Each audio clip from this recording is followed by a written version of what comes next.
نحمده ونسلم على رسوله الكريم. أما بعد فأعوذ بالله من الشيطان الرجيم. بسم الله الرحمن الرحيم. اهدنا الصراط المستقيم صراط الذين أنعمت عليهم غير المغضوب عليهم ولا الضالين. آمين ثم آمين. بجاه سيد المرسلين صلى الله عليه وآله وسلم. درود پاک پڑھی. اللهم صل على سيدنا ومولانا محمد بن عبد الله ما ضاق أمر إلا وفرجه الله. اللهم صل على سيدنا ومولانا محمد. اللهم صل عليه وآله وسلم وأذهب حزن قلبي في الدنيا والآخرة. اللهم صل على سيدنا ومولانا محمد صاحب الخلق العظيم وعلى آله وصحبه وسلم.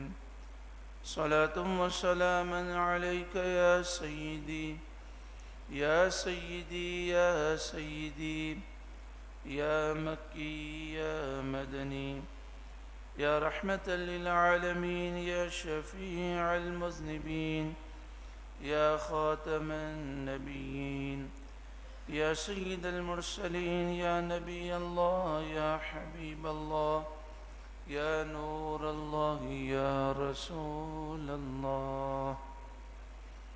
نويت سنة الاعتكاف لله تعالى. عقید جہاں صلی اللہ علیہ وآلہ وسلم کے ایک صحابی ہیں، ان کا نام حارث ہے. ترمذی شریف میں حدیث پاک ہے، آپ فرماتے ہیں ما رأيت أحدا أكثر تبسما من رسول الله صلی اللہ علیہ وسلم. میں نے سب سے زیادہ مسکراتے ہوئے نبی کریم صلی اللہ علیہ وسلم کو دیکھا. آپ اکثر مسکراتے اور جس سے ملاقات فرماتے خندہ پیشانی سے ملاقات فرماتے، مسکرا کے ملاقات فرماتے، چہرہ حشاش بشاش ہوتا.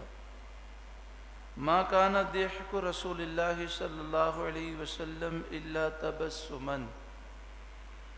آپ صلی اللہ علیہ وآلہ وسلم کبھی زور سے نہ ہنستے، آپ کا ہنسنا تبسم ہوتا، یعنی آواز پیدا نہ ہوتی. آپ مسکراتے، بہت زیادہ اگر ہنستے یعنی بہت زیادہ تبسم فرماتے تو دندان مبارک ظاہر ہو جاتے. یہ انداز ہے. اور نبی کریم صلی اللہ علیہ وآلہ وسلم نے اس کا ہمیں بھی حکم دیا. آپ نے فرمایا کسی کو مسکرا کر دیکھنا کہ اس کا دل خوش ہو جائے، یہ بھی صدقہ ہے، یعنی نیکی ہے، اس پر بھی ثواب ملتا ہے. ام المومنین حضرت عائشہ صدیقہ رضی اللہ تعالی عنہا سے پوچھا گیا کہ جب نبی کریم صلی اللہ علیہ وآلہ وسلم گھر میں تشریف لاتے تو آپ کا طریقہ کار کیا ہوتا؟ تو ام المومنین نے جو ارشاد فرمایا، اس کو آپ اس انداز میں سمجھیے کہ دیکھیں آپ کے جو بھی مسائل ہوں، ہمارے جو بھی مسائل ہوں، لیکن جو ہمیں پہلی دفعہ دیکھتا ہے اسے مسائل کا علم نہیں ہے، مسائل کا علم نہیں ہے، تو وہ یہ امید کرتا ہے کہ جب میری اس سے ملاقات ہو تو وہ پرطباق طریقے سے میرا استقبال کرے، میرا اسے دیکھنا اچھا لگے. اچھا ہم انسان بھی ہیں، بشر بھی ہیں، لیکن ناقص ہیں. ہمارے ساتھ کیا ہوتا ہے، کبھی ہم کسی پریشانی میں ہوتے ہیں، کبھی کسی الجھن میں ہوتے ہیں، کبھی توجہ نہیں ہوتی.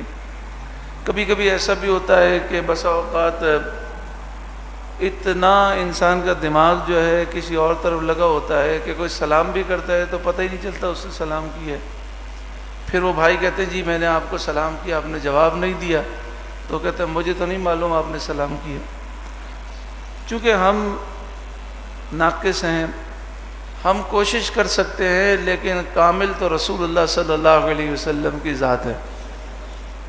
آپ جتنے بھی کوشش کریں، اگر آپ کے 4 5 10 8 10 20 جاننے والے ہوں تو 20 آدمیوں کو اس طرح ڈیل کرنا کہ ہر ایک یہ سمجھے کہ اسے مجھ سے سب سے زیادہ محبت ہے، ہر ایک کا خیال رکھنا یہ ہمارے بس میں نہیں ہے.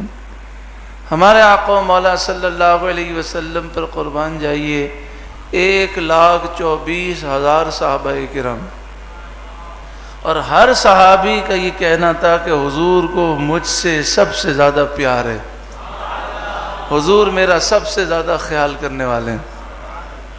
5 10 آدمی بیٹھے ہوں نا تو سب کا خیال رکھنا مشکل ہو جاتا ہے. آپ کو معلوم ہے جب شادی ہوتی ہے تو شادی کے موقع پر انسان جو بڑا ٹینشن میں ہوتا ہے، اس کا بھی خیال کرنا، اس کو بھی کھانے کا پوچھنا، اس کو بھی، پھر بھی کچھ نہ کچھ کمی بیشی رہ جاتی ہے.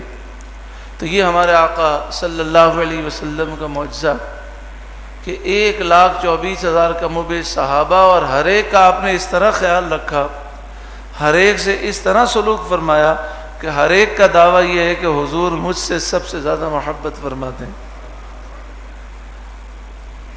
کسی کی 2 بیویاں ہوں تو انصاف کرنا کتنا مشکل ہے. 4 کا تو اس معاشرے میں تصور بھی نہیں، 2 کا بھی نہیں، لیکن اگر کسی نے 2 کی ہو تو اس سے آپ پوچھیں انصاف کرنا اور دونوں کو خوش رکھنا کتنا مشکل ہے.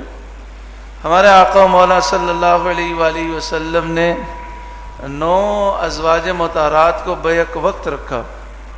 یوں تو 11 آپ نے 11 نکاح فرمائے، لیکن 9 ازواج مطہرات ایک ساتھ تھیں، مگر آپ صلی اللہ علیہ وآلہ وسلم نے سب کے حقوق ادا کر کے ہمیں طریقہ بتایا کہ اگر 1 سے زائد بیویاں ہوں، ہمارے لیے تو 4 سے زائد رکھنا جائز نہیں، ہمیں طریقہ بتایا کہ ان میں انصاف کیسے کیا جائے گا.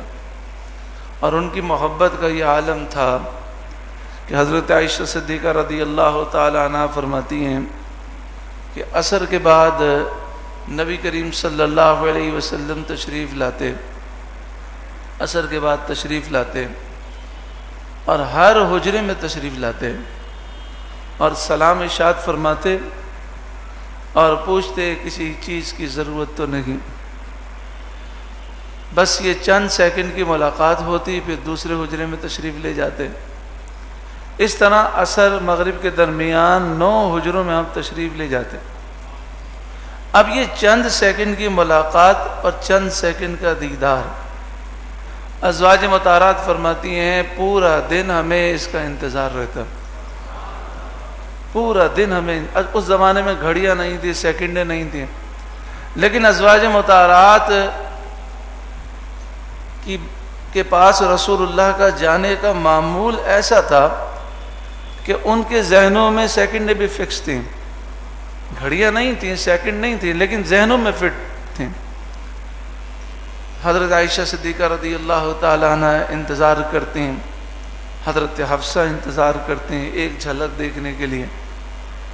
اور ایک ہمارا حال دیکھیں کہ بہت سے مرد حضرات ایسے ہیں کہ جب وہ گھر سے باہر جاتے ہیں تو خواتین سکون کا سانس لیتی ہیں، اور جب وہ گھر آتے ہیں تو خواتین جو ہیں اگر جلدی آ جائیں تو خواتین پریشان ہو جاتی ہیں کہ یہ جلدی کہاں سے آ گئے. ہر وقت گالیاں بکنا، ہر وقت ڈانٹ ڈپٹ کرنا، ہر وقت غصہ کرنا، عجیب سارے زمانے کا غصہ انسان گھر میں اتار رہا ہوتا. لیکن یہاں دیکھیں حضور نے کتنا پیار دیا ہے کہ عصر سے مغرب کے درمیان حضور صلی اللہ علیہ وسلم تشریف لا رہے ہیں اور چند سیکنڈ کا یہ دیدار ہو رہا ہے. اور حضرت حفصہ فرماتی ہیں، حضرت عائشہ فرماتی ہیں، یہ چند سیکنڈ انتظار جو ہوتے کہ عصر کی نماز کے بعد ایک ایک سیکنڈ کا انتظار کرنا بھاری گزرتا، کیونکہ محبت کے اندر ایثار نہیں ہو سکتا۔ اب بتائیے، وہ تو ازواج مطہرات ہیں، وہ تو حضور صلی اللہ علیہ وسلم کے اتنا قریب ہیں، آج 1400 سال گزر گئے۔ آپ مجھے بتائیے کہ اگر کسی سے یہ کہا جائے، کسی عاشق رسول سے، کہ دنیا کی ساری دولت دے دو، ایک دفعہ حضور کا دیدار کراتا ہوں، تو وہ دینے کے لیے تیار ہے۔ تو جب 1400 سال کے بعد اتنی محبت پائی جاتی ہے تو ازواج مطہرات میں کتنی محبت ہوگی۔ حضرت زینب بنت جہش رضی اللہ تعالی عنہا نے سوچا کہ دیدار کچھ سیکنڈ زیادہ مل جائے، اس کا میں کیا طریقہ اختیار کروں؟ تو جب بھی حضور تشریف لاتے وہ شہد پیش کر دیتی۔ وہ جانتی تھی کہ نبی کریم صلی اللہ علیہ وسلم کو شہد پسند ہے۔ اب آپ بتائیے 2 چمچ 3 چمچ اگر شہد استعمال کیا جائے کتنے سیکنڈ لگتے ہیں؟ چند سیکنڈ۔ لیکن حضرت عائشہ اور حضرت حفصہ رضی اللہ تعالی عنہ نے وہ چند سیکنڈ بھی محسوس کر لی، اور قرآن پاک میں سورہ تحریم کی شرح میں تفسیر میں یہ بات موجود ہے کہ ان سے یہ چند سیکنڈ کا بھی انتظار برداشت نہ ہوا۔ نبی کریم صلی اللہ علیہ وآلہ وسلم آپ جب گھر تشریف لاتے تو حضرت عائشہ فرماتی ہیں کبھی حضور پریشان چہرے کے ساتھ گھر میں نہیں آتے، چاہے باہر کتنے بھی پریشانیاں ہوں، دکھ ہوں، ٹینشن ہوں، فکریں ہوں، لیکن جب گھر تشریف لاتے تو آپ کا چہرہ حشاش بشاش ہوتا۔ آپ ہمیں دیکھ کر خوش ہوتے، ہم حضور کو دیکھ کر خوش ہوتے، حضور ہمیں دیکھ کر مسکراتے، اور حضور کی مسکراہٹ اور نور والا چہرہ دیکھ کر ہمارے سارے غم دور ہو جاتے۔ ٹھیک ہے، ہم ناقص ہیں، کمزور ہیں، جب ہم پریشان ہوتے ہیں تو ہم اپنے چہرے کو بدل نہیں پاتے، جب ہم کسی فکر میں ہوتے ہیں تو بس اوقات توجہ بھی نہیں دے سکتے، یہاں تک کہ برابر سے کوئی گزر جائے معلوم نہیں ہوتا، لیکن پھر بھی کوشش تو کر سکتے ہیں۔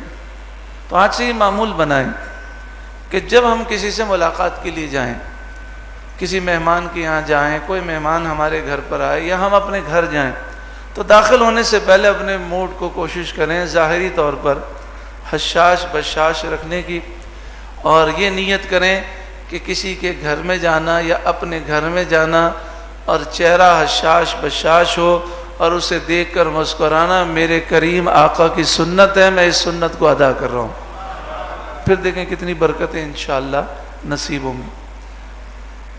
حضرت عائشہ صدیقہ رضی اللہ تعالی عنہ فرماتی ہیں اکرم الناس خلقا کان ضاحکا بساما۔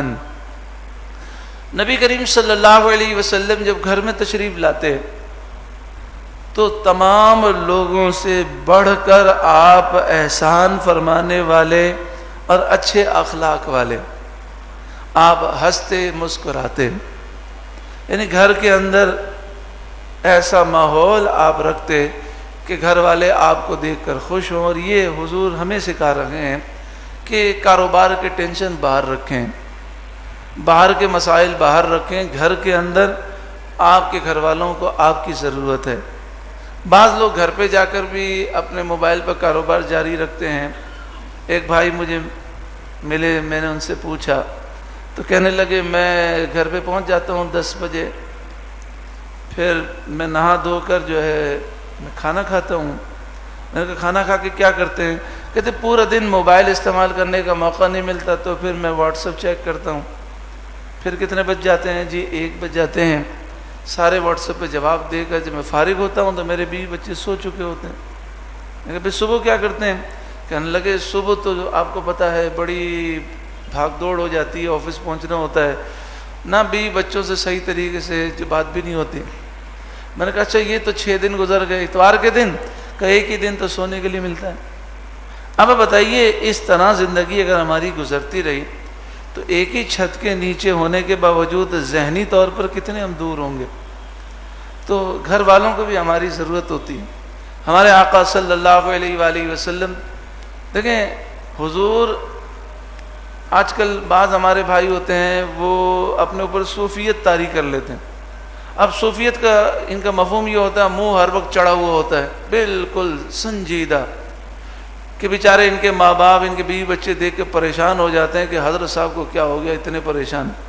تو بتائیے نبی کریم صلی اللہ علیہ وآلہ وسلم سے بڑھ کر زاہد کوئی ہو سکتا ہے؟ نبی کریم صلی اللہ علیہ وسلم کے برابر بھی کوئی زاہد اور وہ جو ہے للہ فی اللہ رکھنے والا تو نہیں ہو سکتا. تو آپ صلی اللہ علیہ وآلہ وسلم بچوں سے کھیلتے، آپ اپنے بچوں سے بھی کھیلتے، یعنی اپنے نواسوں سے نواسی سے بھی کھیلتے. حضرت زید بن حارثہ کے بیٹے تھے اسامہ بن زید، ان سے حضور کھیلتے. اور ایک دفعہ ایسا ہوا کہ ایک بچی جن کا نام ہے ام خالد رضی اللہ تعالی عنہ، وہ چھوٹی سی بچی تھیں. اب بچی ہوتی ہے 2 سال کی ہوتی ہے، 3 سال کی، 3.5 سال، 4 سال، اتنی سمجھ نہیں ہوتی. تو وہ اپنے والد کے ساتھ آئیں حضور کی بارگاہ میں. اب آپ بتائیے دونوں کندھوں کے درمیان مہر نبوت ہے. اللہ اکبر، جس کو دیکھنا بھی کتنی بڑی سعادت کی بات ہے اور اس کو چھونے کے لیے کتنا ادب چاہیے. لیکن وہ چونکہ بچی تھیں، حضور صلی اللہ علیہ وآلہ وسلم کی چادر مبارک ہٹ گئی تو انہوں نے مہر نبوت دیکھی تو اس سے کھیلنے لگی ام خالد. تو باپ کو جلال آ گیا، باپ نے جھاڑ دیا. حضور نے فرمایا اسے چھوڑ دو، بچی ہے کھیلنے دو. اللہ اکبر کبیرہ، اللہ اکبر کبیرہ. ٹھیک ہے بچے اگر آپ کو کسی محفل میں مل جاتے ہیں اور وہ شرارت کر رہے ہیں تو آپ انہیں سمجھائیں ضرور، لیکن بچے بچے ہوتے ہیں، ان کے ساتھ ایسا رویہ نہیں ہونا چاہیے کہ وہ محفل میں آنا ہی چھوڑ دیں. عرب شریف کے اندر میں نے دیکھا مسجد نبوی شریف میں کہ بعض بزرگوں کو دیکھا کسی بچے کو سمجھانا ہوتا تو اسے پہلے ٹوفیاں دیتے، ریال دیتے، پیار کرتے، پھر کہتے بیٹا یہ نہیں کرنا، تاکہ بچے کو محسوس ہو کہ محبت بھی ہے اور اصلاح بھی ہو رہی. یہاں تو اتنے زور سے ڈانٹا جاتا ہے کہ بچہ پھر آئندہ کبھی محفل میلاد میں یا کسی اچھی محفل میں آنے کے لیے تیار ہی نہ ہو. جی انکل ڈانٹتے ہیں ہمیں. تو ہم اپنی نئی نسل کو دین سے کس طرح دور کر رہے ہیں؟ سرکار دو عالم صلی اللہ علیہ وآلہ وسلم نے صرف یہی نہیں فرمایا بچی کو کھیلنے دو. وہ تو بچی تھی نا، وہ کھیل رہی تھیں، لیکن حضور اتنے خوش ہوئے کہ آپ نے دعا دی تو لباس پہنے پھر تیرا لباس پرانا ہو جائے پھر اتارے، پھر تو لباس پہنے پھر تیرا لباس پرانا ہو جائے پھر اتارے. محدثین نے فرمایا اس کا معنی یہ ہے کہ حضور نے فرمایا اللہ تعالیٰ تجھے لمبی زندگی عطا فرمائے. عقید جہاں صلی اللہ علیہ وآلہ وسلم گفتگو فرماتے کبھی بھی چلا کے نہیں فرماتے. ہم گفتگو میں الفاظ کے وزن سے زیادہ آواز کا وزن ڈالتے ہیں. جب ہمیں کسی بات کی اہمیت بتانا ہوتا ہے تو الفاظ کا تو وزن نہیں ہوتا، چیخ کے وزن ڈالنے کی کوشش کرتے ہیں. ہمارے آقا مولا صلی اللہ علیہ وسلم کبھی چلا کر گفتگو نہ فرماتے، کبھی تیز تیز گفتگو نہ فرماتے، آہستہ آہستہ گفتگو فرماتے. اور فرماتے ہیں حضرت عائشہ صدیقہ رضی اللہ تعالی عنہ فرماتی ہیں کہ اس طرح آہستہ آہستہ گفتگو فرماتے کہ ایک لفظ دوسرے لفظ سے اس طرح جدا ہوتا کہ گننے والا گننا چاہے تو گن سکے، اور جو اہم بات ہوتی یا اہم لفظ ہوتا اسے 3 دفعہ دہراتے. اور کلام اس طرح فرماتے، یہ بڑا مشکل کلام ہے. دیکھیں آپ کا مجمع ہے، اس مجمع میں جوان بھی ہیں، بوڑھے بھی ہیں، بچے بھی ہیں، اور پیچھے پردے میں عورتیں بھی ہیں. تو کلام کتنا مشکل ہے کہ ہر ایک کی سمجھ کے مطابق ہو. لیکن یہ آقا دو جہاں صلی اللہ علیہ وسلم کا معجزہ کہ جیسے افراد ہوتے ان کی عقل کے مطابق کلام فرماتے.